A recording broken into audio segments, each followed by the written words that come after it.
بسم الله الرحمن الرحيم.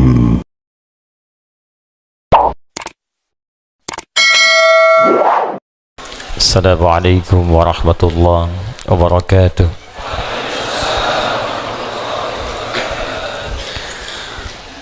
الحمد لله الذي خلق الإنسان من علق.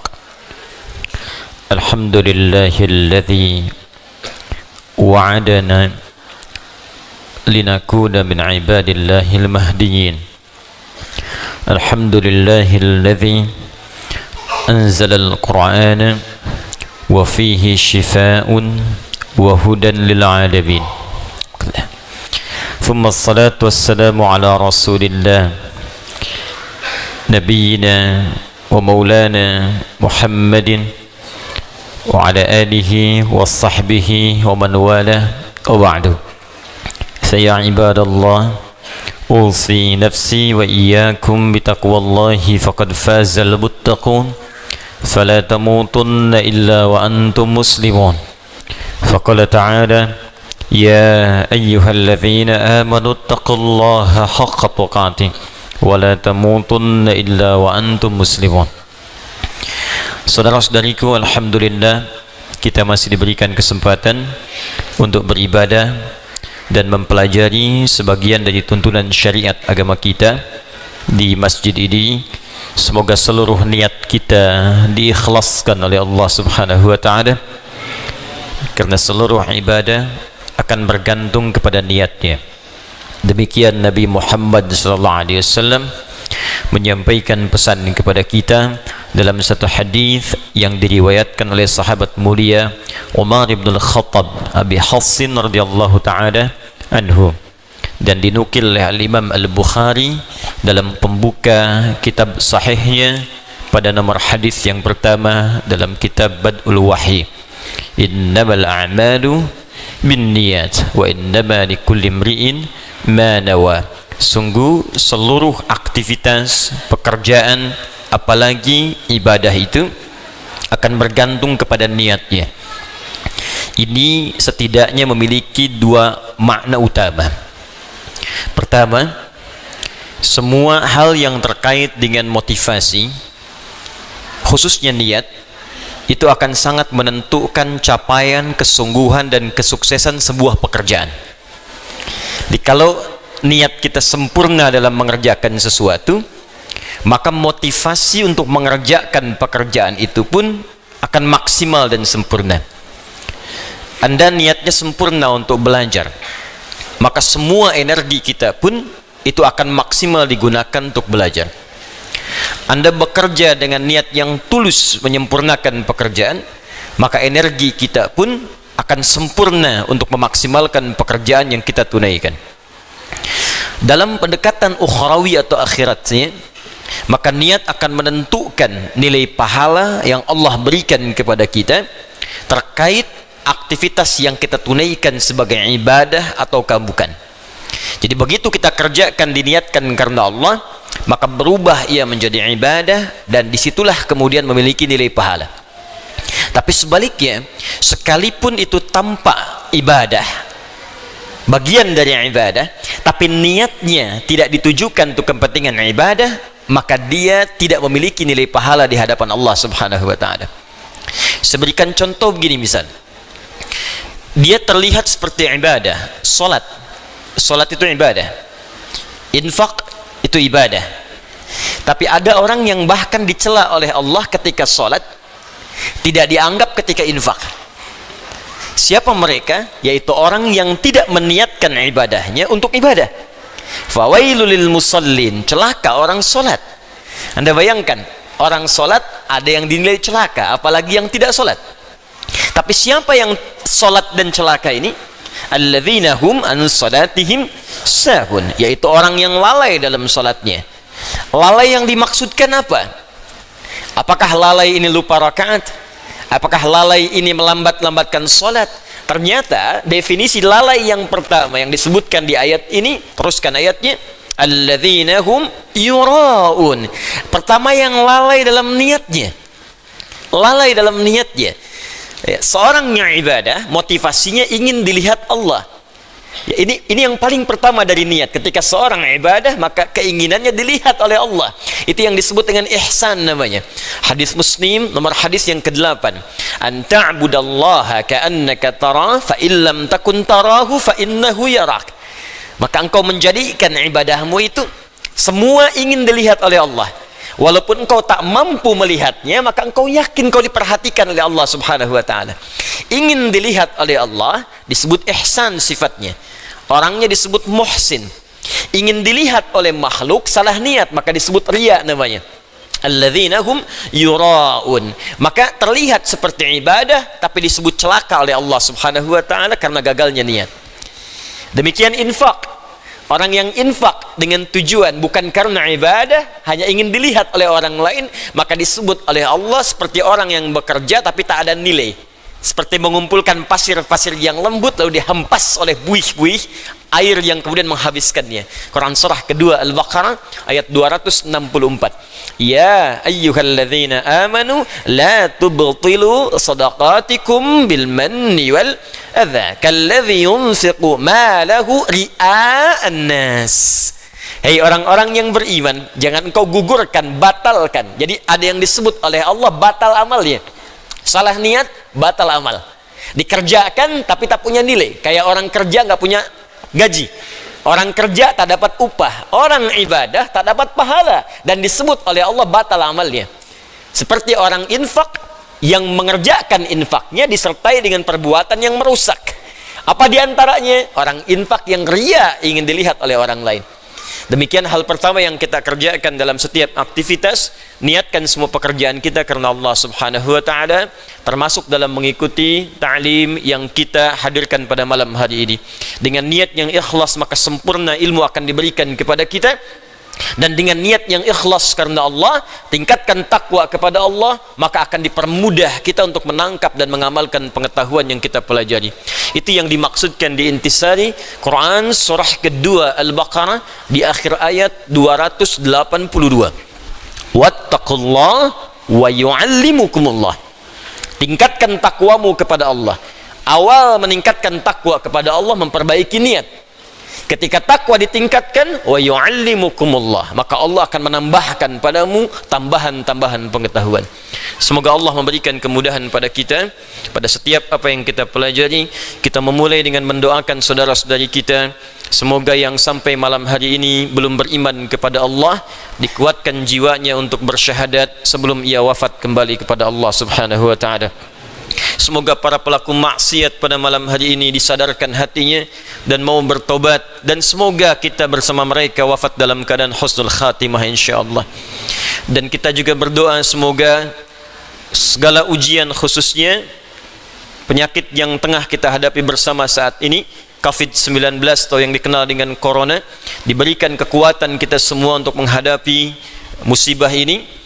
Khususnya saya ingin menghimbau kepada siapapun kita semua, ada dua hal yang penting kemudian kita maksimalkan terkait dengan kondisi kita, erat kaitannya dengan virus corona yang sedang kita hadapi saat ini. Yang pertama, kita mesti sadar bahwa anatomi tubuh manusia itu terdiri dari 3 bagian. Ini yang diinfokan dalam Al-Quran. Ada fisik, jasad, ada akal, ada roh. Ingat betul ini. Mungkin yang dipelajari di biologi, di kedokteran itu hanya fokus kepada fisik saja, anatomi fisik. Yang dipelajari di pengetahuan anatomi akal. Sedangkan roh tempatnya bukan di pelajaran formal, tempatnya bukan di bidang kesehatan fisik. Ini terkait dengan nilai-nilai spiritual. Sedangkan penyakit biasanya menghantam pada 2 di antara 3 ini. Kalau bukan pada fisik, maka dia menghantam pada roh. Itu yang saling terkait, berkelindan. Kalau penyakit akal, biasanya sifat penyakitnya datang dengan sifat malas. Malas baca, malas belajar, ya, malas mengkaji. Itu penyakit akal. Karena setiap bagian anatomi tubuh ini butuh masukan. Dia harus punya karbohidratnya, punya proteinnya, punya vitaminnya, butuh masukan supaya dia berkembang dan kuat. Ya, fisik kita butuh makan. Maka turun ayat-ayat dalam Al-Quran seperti apa mengarahkan fisik untuk mendapatkan masukan-masukan yang terbaik untuk fisik. Quran surah kedua misalnya ayat 168, ayat 172, ya, dan turunan-turunan yang lainnya. Kata Allah, ya ayyuhan nasu kulu mimma fil ardi halalan thayyiba. Hai semua manusia, jaga fisikmu, cari makan dengan baik. Tak semua yang diinginkan mesti dimakan. Cari yang engkau butuhkan, membuat fisikmu sehat dengan cara yang legal. Jadi kalau tips Al-Quran ingin badannya sehat, badannya kuat, maka kata Allah diantaranya, apa fungsinya? Diturunkan ayat, kata Allah, tidak semua yang diinginkan mesti dimakan. Yang menyehatkan itu yang dikonsumsi. Tapi cari dengan cara yang benar. Jangan sampai Anda dapatkan dengan cara yang menyimpang. Kebutuhan fisik. Akal juga sama. Dia butuh masukan, butuh nutrisi. Tidak diberikan nutrisinya, maka akan tumpul bagian dari otak kita. Maka lemahlah kemudian cara berpikir seseorang, sulit mendapatkan pengetahuan. Apa makanannya? Turun ayat. Quran surah 96 ayat pertama. Iqra bismi rabbikal ladzi khalaq. Membaca bagian dari nutrisi akal. Turun ayat tentang mencari pengetahuan dengan cara yang benar. Quran surah ke-58 ayat 11. Yarfa'illahu alladhina amanu minkum walladhina utul ilma darajat. Allah akan mengangkat derajat seseorang ketika dia memenuhi bagian-bagian kebutuhan hidupnya. Tingkatkan imanmu, yang kedua, tambahkan pengetahuan. Quran surah ke-9 ayat 122. Wa ma kana al-mu'minuna liyanfiru kaffah falawla nafara min kulli firqatin minhum ta'ifah liyattafaqahu fid din wa liyunziru qaumahum idza raja'u ilaihim la'allahum yahdharun. Kata Allah, ayo belajar sampai paham, sampai mengerti. Kalau sudah pandai, balik ke kampung masing-masing, ajarkan orang di kampung supaya mendapatkan pengetahuan yang serupa. Nutrisi terkait akal. Ruh tidak banyak dipelajari. Sejak zaman Nabi, orang bertanya pada Nabi SAW, Muhammad, apa esensi roh? Bagaimana sifatnya? Bagaimana bentuknya? Apa nutrisinya? Turun Quran surah ke-17 ayat 85 untuk menjawabnya. Yas'alunaka 'anir ruh qulir ruhu min amri rabbi wa ma utitum minal ilmi illa qalila. Muhammad SAW, mereka semua banyak bertanya kepadamu tentang esensi roh. Katakan pada mereka, roh itu urusanku. Semua infonya hanya dimiliki Allah subhanahu wa ta'ala. Dan kalian tidak diberi pengetahuan kecuali sedikit. Sedikit untuk urusan fisik, silahkan. Ya, gali, analisis terkait tentang fisik, bedah. Dapatkan kebutuhannya, teliti bagian-bagiannya, dapat kita infonya. Tentang akal, silahkan temukan, kreasi. Dapatkan ciri-ciri pengetahuan yang baru, bidang-bidangnya, turunan-turunannya. Tapi roh, kata Allah, hanya aku yang tahu nutrisinya. Maka diturunkanlah kemudian nutrisi roh untuk menguatkan nilai spiritual seseorang yang bisa menguatkan fisik dan akalnya. Awas, hati-hati ya. Kalau fisiknya sakit, tapi rohnya sehat, itu boleh jadi daya tahan tubuhnya semakin kuat. Dalam arti, bisa jadi walaupun fisiknya kurang sehat, tapi rohnya kuat, dia bisa menjalani kehidupan dengan baik. Tapi kalau rohnya sakit, walaupun fisiknya terlihat sehat, sesungguhnya dia dalam keadaan selemah-lemahnya dalam beraktivitas. Nanti kita akan buktikan. Ya. Apa nutrisinya? Ibadah. Karena itu tidak ada nutrisi terbaik bagi roh kecuali ibadah. Untuk itulah kita diperintahkan salat, diperintahkan mengaji, diperintahkan puasa, diperintahkan baca Al-Quran, diperintahkan tahajud. Apa esensinya? Untuk memberikan masukan kepada roh. Berikan makanannya supaya dia sehat, berikan makanannya supaya dia kuat. Nah, apa kaitan dengan kondisi saat ini? Dari hal yang saya paparkan ini, teman-teman sekalian, maka kita bisa bersama-sama menghadapi, ya, musibah yang tengah kita alami saat ini dengan virus corona. Kita bagi pada dua bagian. Pertama, secara fisik, rujuk Kementerian Kesehatan. Bagaimana informasi dari pemerintah yang disampaikan kepada kita, kita ikuti itu. Ya. Perilaku hidup yang sehat. Ya, kemudian cari makanan yang dibutuhkan yang kuat. Hindari begini begitu, tipsnya kita ikuti. Karena itu ikhtiar. Ya, ikhtiar secara fisikal yang kita bisa ikuti pedoman-pedomannya. Tapi ada bagian juga yang sangat penting yang terkait dengan pedoman roh. Karena sekuat-kuatnya fisik, kalau rohnya lemah, maka akan berpengaruh pada ketahanan fisiknya. Saya beri contoh sederhana begini. Fisiknya kelihatan sehat, tidak ada luka, nggak ada masalah, cuma rohnya sakit. Iri hati, dengki, perasaan pesimis, perasaan tak enak hati, itu ketika terjadi menimpa roh, dampaknya pasti akan hadir ke fisik. Sakit iri hati, hatinya rohnya yang sakit, fisiknya kuat, tapi makan jadi nggak enak, ketemu orang jadi nggak nyaman, tidur jadi nggak enak, terbawa ke fisik. Sebaliknya penyakit fisik, kalaupun rohnya bagus, fisiknya kena penyakit, tapi tetap beraktivitas, akan tetap semangat. Nabi Ayyub itu kan serangan fisiknya kuat, tapi karena kondisi rohnya kuat, untuk ibadah pun luar biasa. Baru saat kondisi penyakit mengganggu kepada ibadahnya, baru mohon kepada Allah subhanahu wa ta'ala diberikan kesembuhan. Baik. Karena itu, terkait dengan ini saya ingin memberikan pendekatan-pendekatan spiritual, bagaimana kita bisa menguatkan roh sehingga daya tahan tubuh kita untuk terbantu, ya, bisa menguatkan diri dan setidaknya membangun kepercayaan diri agar kita tetap beraktivitas dengan sempurna dan sebaik-baiknya. Ini penting saya sampaikan karena beberapa pekan ini saya menerima pesan tidak hanya dari Indonesia tapi dari saudara-saudari kita yang di luar negeri, khususnya di bilangan Korea, kemudian ada di Jepang, di beberapa tempat, bahkan yang jangankan untuk ta'lim, untuk sekedar sholat berjamaah pun sekarang belum diizinkan untuk berada di masjid atau di tempat-tempat terbuka karena dikhawatirkan tersebarnya dengan mudah virus COVID-19 ini. Ya, kita turut mendoakan insyaallah semoga Allah ringankan, mudahkan dan hilangkan, ya, penyakit yang dimaksudkan sehingga memudahkan saudara-saudari kita untuk beribadah kembali dengan baik. Ya, kemudian yang kedua saya ingin ajarkan zikir dalam Al-Quran yang bisa menguatkan roh tatkala dilanda penyakit-penyakit semacam yang kita hadapi pada saat ini. Satu, jika kita tidak tertimpa dengan penyakitnya, tapi khawatir itu hadir di lingkungan kita, maka diajarkan doa oleh Al-Quran terkait doa yang pernah dibacakan Nabi Ibrahim alaihissalam. Salah satunya terdapat di Quran surah ke-26 Asy-Syu'ara ayat ke-80. Wa idza maridtu fahuwa yashfin. Wa idza maridtu fahuwa yashfin. Singkat, padat.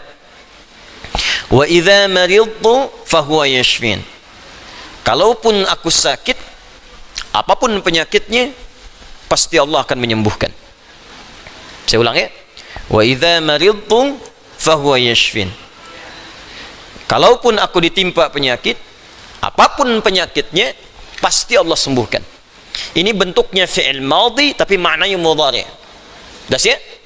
Kalaupun aku sakit, wa idza kalau ketemu fi'il madhi maknanya mudhari'. Sebaliknya, mudhari ketemu dengan iz maknanya madhi. Iz yaqulu iz misalnya iz bertemu dengan fi'il mudhari maknanya madhi. Tapi kalau fi'il madhi bertemu dengan idza, ya, itu maknanya mudhari, akan, belum kejadian. Ya, belum kejadian. Jadi kalau Anda khawatir dengan hal-hal demikian, kata Al-Qur'an tetap optimis. Tetap semangat. Ya, jadi kalau ada penyakit, ada apapun di sekitaran kita, jangan sampai berhenti beraktivitas. Kalau menjadi epidemi, jadi wabah, kata Nabi, lakukan karantina. Benar yang dikerjakan sekarang. Yang sakit jangan datang ke tempat-tempat perkumpulan, jangan keluar dari wilayah, kata Nabi, tinggal di situ. Yang tak sakit jangan berkunjung ke situ. Nah, itu perintah yang Nabi sampaikan ketika menjadi kepala negara. Maka kalau sekarang kepala negara atau lewat kementerian menginformasikan, jangan dulu orang asing masuk ke sini. Atau yang kena penyakit jangan berbaur. Nah, itu bagus, kita ikuti. Ya, ikuti. Sekarang DMI, Dewan Masjid Indonesia, memberikan pengumuman, ada 6 poin di situ. Kita ikuti dengan baik. Ya, jadi kalau yang sedang sakit, sedang flu, batuk-batuk dan sebagainya, dirasakan bisa menular misalnya, maka tinggal di rumah, sholat. Ya, jangan berbaur dulu, khawatir menular. Itu standar dalam hadis Nabi. Itu biasa. Tapi kalaupun Anda misalnya berhadapan dengan orang-orang dan belum tahu bagaimana penyebarannya, tindakan preventif penting, silakan mau pakai masker yang lain. Tapi keyakinan perlu dibangun. Kata Allah, wa idza maridtu fahuwa yashfin. Yakin. Ingat, ajal tidak terkait dengan penyakit. Ajal itu terkait dengan maut. Ingat baik-baik. Ajal terkait dengan maut, bukan dengan penyakit. Ya, belum tentu Anda ditimpa penyakit langsung meninggal, belum tentu. Karena banyak orang sehat pun wafat seketika. Jadi gak ada kaitan penyakit dengan kematian. Ingat ya, kematian terkait dengan ajal. Quran surah ke-7 ayat 34. Walikulli ummatin ajal. Setiap umat ada batas waktu hidupnya. Fa idza jaa ajaluha la yastakhiruna sa'atan wa la yastaqdimun. Kalau sudah tiba ajalnya, maka tak bisa Anda mohon dimajukan, tak bisa pun dimundurkan. Nah, ayat ini ingin mengatakan, sudah, kalau mau urusan Allah. mau dengan kematian, mau dengan mau dengan penyakit, mau dengan yang lainnya. Kalau tiba ajal yang meninggal, kalau belum tiba ya nggak akan wafat. Makanya nggak usah terpikir bunuh diri, nggak ada kerjaan. Ya, minum Baygon misalnya 1 kontainer, ya kalau belum tiba ajalnya nggak akan wafat. Ya, jelas ya. Dan kalaupun sedang sakit jangan dikait-kaitkan dengan kematian. Mungkin yang nengok meninggal duluan. Bisa jadi begitu. Atau dokter yang mengobati wafat duluan. Ya, mungkin terjadi. Karena itu kalaupun Anda kemudian misal ada vonis dari dokter, Anda terkena, Anda suspek, Anda macam-macam, tidak. Jangan simpulkan dengan hal-hal yang kecil dulu. Ketika Anda simpulkan, dekatkan dengan kematian, justru itu akan menurunkan imun Anda sehingga kekebalan tubuh itu semakin menurun. Kuatkan. Ya, wa idza maridtu fahuwa yashfin. Kalaupun saya sakit, Allah pasti akan sembuhkan. Tapi jaga diri baik-baik dengan hal-hal yang tadi diisyaratkan. Yang kedua, kalau Anda terkena penyakitnya dan divonis menjadi bagian dari ahli penyakit itu, misal yang sekarang terkena misalnya kena corona atau kena yang lain, kena cancer, kena macam-macam, maka Allah ajarkan zikir yang selanjutnya yang bisa Anda bacakan, tapi tolong dibacakan dengan penuh keikhlasan dan permohonan kuat kepada Allah Subhanahu wa taala. Saya akan gabungkan 3 surah sekaligus. Insyaallah kalau Anda bacakan dengan benar, di situ ada janji dari Allah seperti Allah janjikan kepada Nabi Ayub, penyakit apapun selain kematian Allah akan berkenan menyembuhkannya. Pertama, saya urutkan dulu dari urutan ayatnya. Quran surah ke-17. Quran surah 17 Al-Isra. Ayat 82. Sudah? Ayat 82. Disambungkan ke Quran surah ke-21 Al-Anbiya.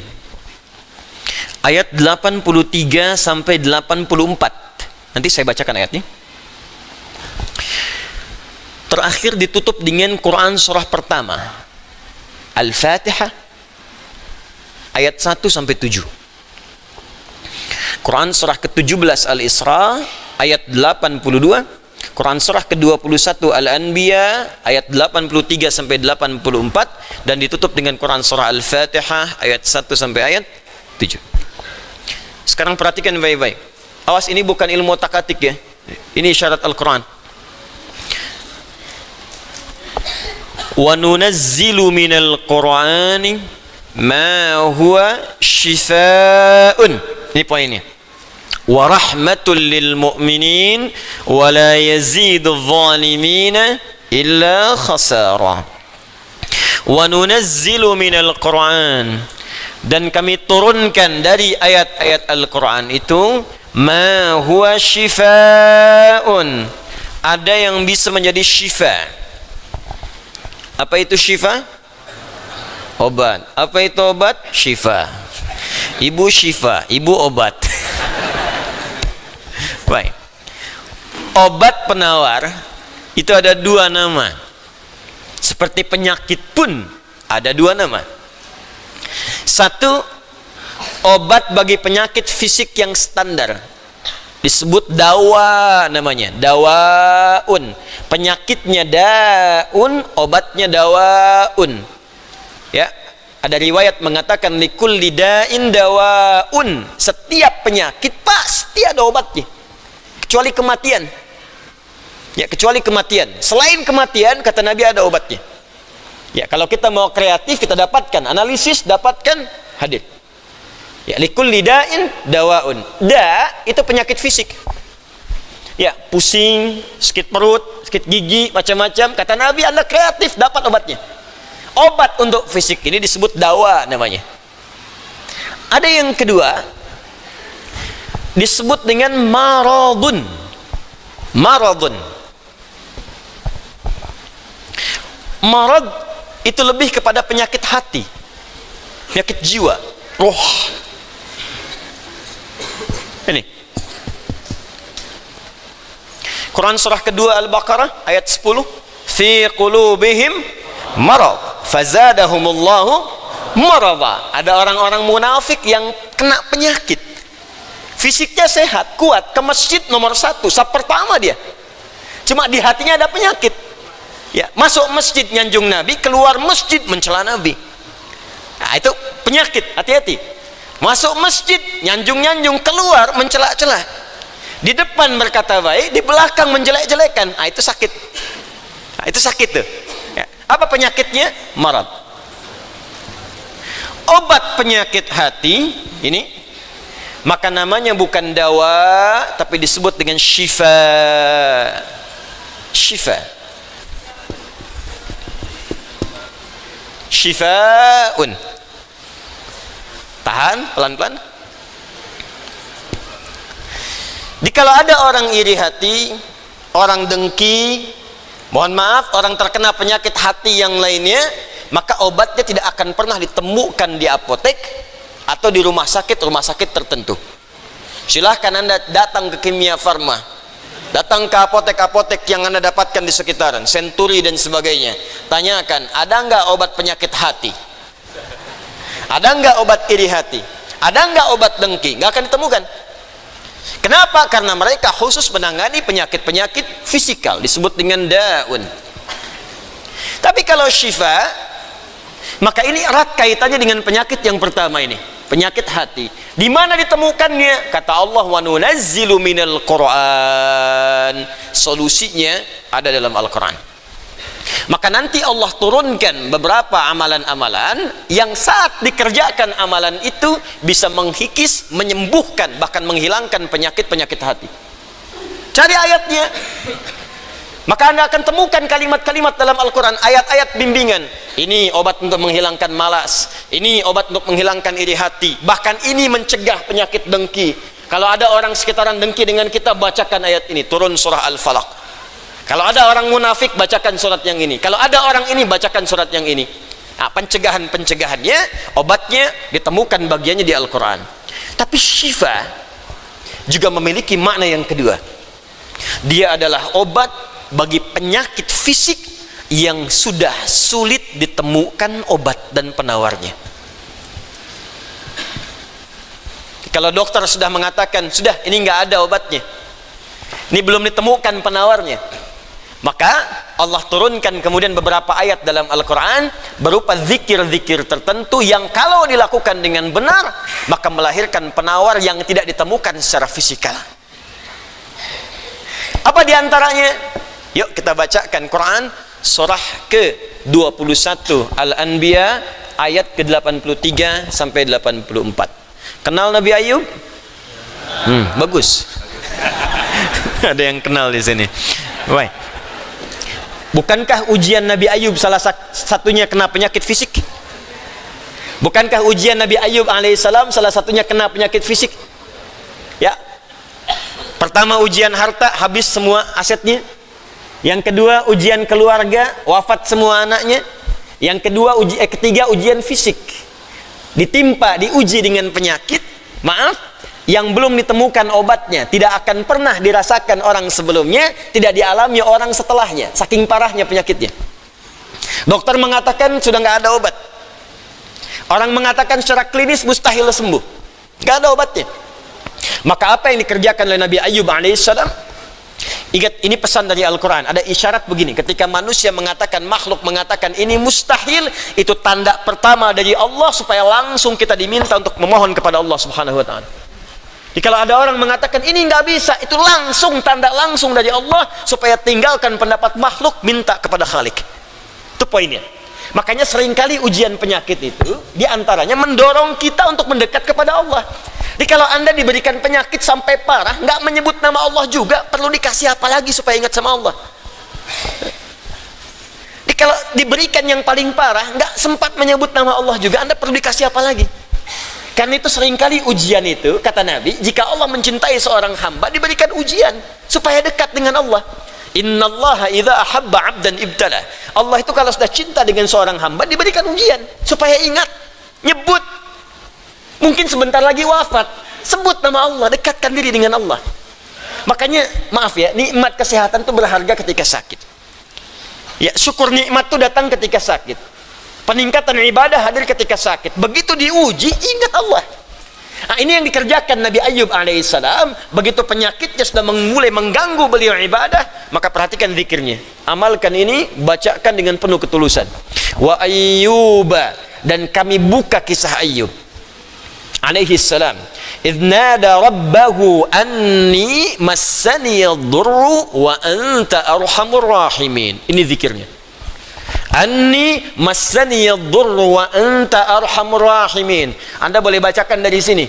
Ya, anni massani ad-durru wa anta arhamur rahimin. Allahumma anni massani ad-durru wa anta arhamur rahimin. Allahumma anni massani ad-durru wa anta arhamur rahimin. Dalam tahajud Anda mohon kepada Allah. Yang divonis misalnya matanya sulit sembuh, yang divonis misalnya ini penyakit gak mungkin sembuh, yang divonis cancer macam-macam, minta Allahumma anni massani ad-durru wa anta arhamur rahimin. Ya Allah, penyakit ini sudah mulai mengganggu saya untuk bisa fokus ibadah kepadamu. Ini kuncinya. Jadi kalau bacakan ayat ini, arahkan ke kepentingan ibadah. Jangan cuma minta sembuh. Sebab yang pengen sembuh pun banyak. Jangankan Anda, yang lain pun pengen sembuh. Apa motivasinya supaya Allah cepat sembuhkan kita? Maka dekatkan kesembuhan itu pada kepentingan ibadah. Minta, ya Allah saya pengen sholat. Berikan kesembuhan pada kaki saya untuk bisa melangkah. Ya. Ini peserta karantina Al-Quran, mungkin sebentar lagi akan datang kisahnya. Ada salah satu matanya yang gak berfungsi. Divonis gak bisa melihat. Gak bisa melihat salah satunya. Dia ikut karantina. Dia baca Quran dengan tulus. Dia berdoa kepada Allah. Sekitar 2-3 hari yang lalu, tiba-tiba dia masuk kamar mandi, dapat cahaya, terbuka, melihat semua. Sekarang matanya bisa melihat normal dua-duanya. Minta, Allahumma anni massani ad-durru wa anta arhamur rahimin. Sebentar.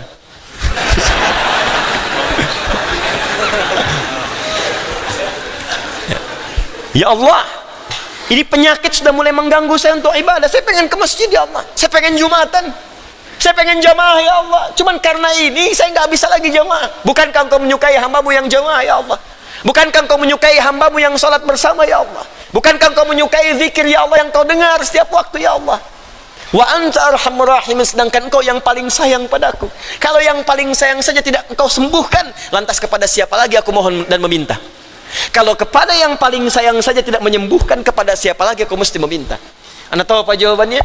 Fastajabna lahu fakashafna ma bihi min dhurrin wa atainahu ahlahu wa mithlahu ma'ahum rahmatan min indina, ujungnya wa dzikra lil abidin. Kata Allah, kalau ada orang yang mengamalkan zikir ini seperti Ayub mengerjakannya, aku akan sembuhkan penyakitnya, hilangkan semua kesulitannya, bahkan aku kembalikan aset-aset yang dirasakan hilang. Anda biaya keluar sekian juta, puluhan juta, miliaran dibalikin oleh Allah, seperti Allah mengembalikan Ayub dan anak-anaknya plus aset-asetnya. Anaknya meninggal 12, sembuh kembali, istrinya hamil lagi. Setiap hamil, lahiran kembar, lahiran kembar. Lahiran sampai 12 kali, anak 24. Aset balik semuanya. Terakhir, bacakan surah Al-Fatihah dengan benar. Karena Al-Fatihah disebut langsung juga oleh Nabi sallallahu alaihi wasallam sebagai syifa, sebagai syifa. Seperti pernah kepala suku saya kisahkan di pertemuan awal, tersengat kala jengking dan medis mengatakan tidak mungkin sembuh, diruqyah kemudian dibacakan itu dan Allah berikan kesembuhan. Wallahu a'lam bissawab. Ini bagian dari ikhtiar roh, bukan bagian dari pendekatan-pendekatan obat fisik. Dan semoga dengan itu Allah memberikan ketenangan, kemudahan, dan menghilangkan segala kesulitan di sekitaran kita insyaAllah. Ini sebagai respon dari beberapa saudara-saudari kita yang meminta penguatan dan doa. Sekali lagi kita doakan semoga Allah meringankan semua apa yang kita hadapi saat ini. Kita akan mulai pelajaran kita setelah menunaikan salat Isya berjamaah. Dan mari kita khusyukkan niat kita, kita khusyukkan ibadah kita. Semoga amal kita diterima oleh Allah Subhanahu wa taala. Assalamualaikum warahmatullahi wabarakatuh.